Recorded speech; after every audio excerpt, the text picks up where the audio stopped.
দুর্নীতির প্রতিবাদ করতে গিয়ে আলগাপুর উন্নয়ন খণ্ডের কর্মচারীদের হাতে প্রহারের বলি হয়েছিলেন এজেওয়াইসিপির হাইলাকান্দি জেলা সভাপতি দিলওয়ার হোসেন লস্কর। গত এক মাস আগে আলগাপুরের খণ্ড উন্নয়ন আধিকারিক মেভাস বরার কাছে দুর্নীতির অভিযোগ করতে গেলে ছাত্রনেতা দিলওয়ার হোসেনকে বিডিও সহ অফিসের কর্মচারীরা আচমকা আটক করে মিথ্যা মামলা দিয়ে পুলিশের সমঝে দেন। পরবর্তীতে হাইলাকান্দি আদালত থেকে জামিন পান তিনি। উক্ত ঘটনার পরিপ্রেক্ষিতে আলগাপুর উন্নয়ন ব্লকের বিডিও সহ ঘটনায় জড়িত মোট 5 জনকে অভিযুক্ত করে হাইলাকান্দি সিজিএম আদালতে একটি মামলা দায়ের করেন ছাত্রনেতা দিলওয়ার হোসেন লস্কর। আজ তিনি সাংবাদিকদের মুখোমুখি হয়ে ঘটনার বিস্তারিত তুলে ধরে প্রতিক্রিয়া ব্যক্ত করেন। হাইলাকান্দি থেকে রাহাতুল আক্তার বড় ভূঁইয়ার রিপোর্ট। গত 11 তারিখ হাইলাকান্দি জেলার আলগাপুর ব্লকে আমরা অসম জাতীয়তাবাদী যুব ছাত্র পরিষদের হাইলাকান্দি জেলা কমিটি ও আঞ্চলিক কমিটির সহ স্থানীয় কয়েকজন ভুক্তভোগী মিলে আমরা আলগাপুর ব্লকে উপস্থিত হই। আলগাপুর ব্লকের অধীনে বকরিওর জিপির দুটা রাস্তার ব্যাপারে আমরা বিডিও মহোদয়কে একটা মেমোরেন্ডাম দিয়েছিলাম 11 তারিখ। পূর্বের 28 তারিখ দিয়েছিলাম, কিন্তু খোঁজখবর নেওয়ার জন্য 11 তারিখ আলগাপুর ব্লকে উপস্থিত হই। কিন্তু দেখা গেছে আলগাপুর ব্লকে 11 তারিখ উপস্থিত হওয়ার পর বিডিও মহোদয়ের নেতৃত্বে আমাদের উপর এক প্রাণঘাতী হামলা করার জন্য ব্লকের কয়েকজন এই বিডিও মহোদয়ের রুমে আমাদের উপর হামলা চালায়। যে বা যারা আমরা যে সময় ভিডিওর সঙ্গে কথাবার্তা আরম্ভ করেছি তখন দেখা গেছে ভিডিও মহোদয়ের রুমে বিনা অনুমতিয়ে প্রায় 30 থেকে 40 জন মানুষ ব্লক এবং জিপি লেভেল কর্মচারী ভিডিওর রুমে ঢুকে। কিন্তু এই ভিডিওর রুমে ঢুকে কিছু সময় আমার ভিডিও মহোদয়ের সঙ্গে আমার কথা কাটাকাটির মধ্যে ওরা আমাদের উপর হামলা আরম্ভ করে। এটা সংবাদ মাধ্যমে আজকে আমার মানে একটা ভিডিও ফুটেজ, ভিতরের যা কিছু হয়েছে আমাদের সঙ্গে একটা ভিডিও ফুটেজ আমি ইতিমধ্যে সংবাদ মাধ্যমে দিয়ে দিছি।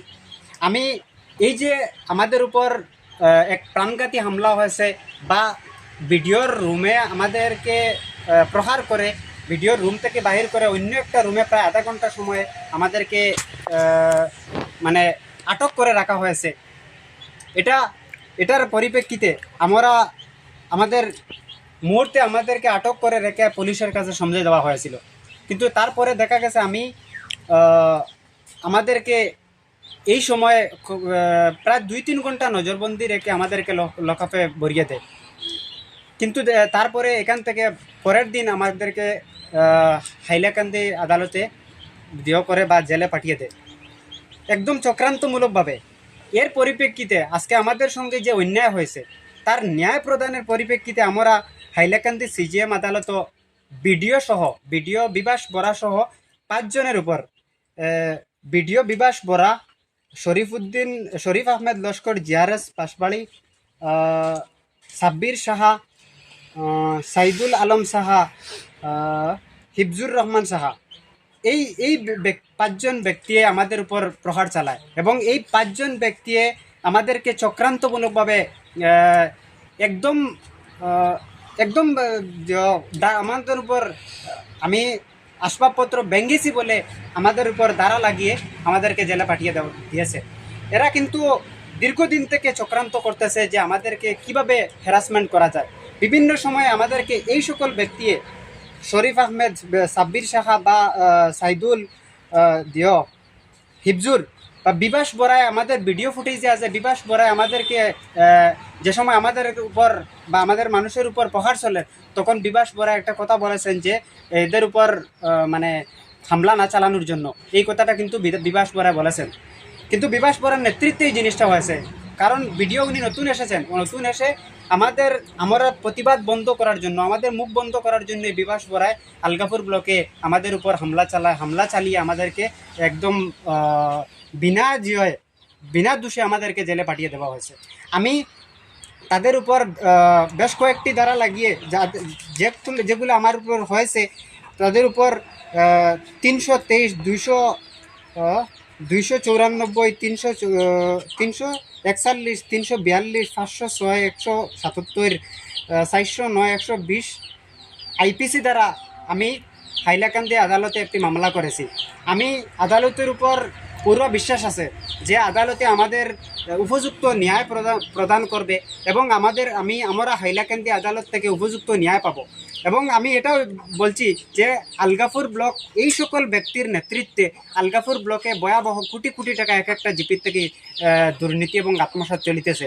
এই সকল ব্যক্তির সম্পত্তি বা অ্যাকাউন্ট বা এই সকল ব্যক্তিকে যদি স্পেশালি তদন্তের আওতায় আনা হয় তাহলে নিশ্চয়ই আলগাপুর ব্লকের সম্পূর্ণরূপে খেলিমেলি মানে জনসম্মুখে আসবে। আমাদের উপর বা আমাদের আত্মীয় যারা সংগঠনের কর্মী আছে তাদের প্রাণের বাবুকি আছে। এখন নিশ্চয় আমাদের যেই দিন ঘটনা হয়েছে এই দিন আমাদের হয়তো প্রাণে মারার একটা পরিকল্পনা এদের নিশ্চয় আসলো, যার লাগিয়ে আমি হাইলাকান্দি আদালতের উপর পুরা বিশ্বাস আছে যে এই আদালতে নিশ্চয় আমরা যে ন্যায় বিচারের জন্য যে মামলা দায়ের করেছি এই মামলা সম্পূর্ণরূপে আমাদেরকে ন্যায় প্রদান করবে। আর এটাও আমি বলি যে বর্তমান সময়ে জিপিগুলাতে অসংখ্য কোটি কোটি টাকা দুর্নীতি হয়েছে।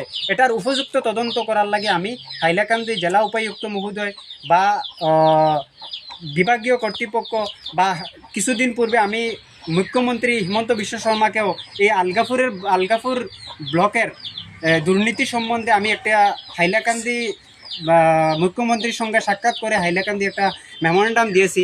আমি আশা করি মুখ্যমন্ত্রীর নেতৃত্বে বা হাইলাকান্দি জেলা উপায়ুক্তর নেতৃত্বে এই আলগাপুর ব্লকে উপযুক্ত একটা তদন্ত নিশ্চয় হবে আমি আশা রাখি।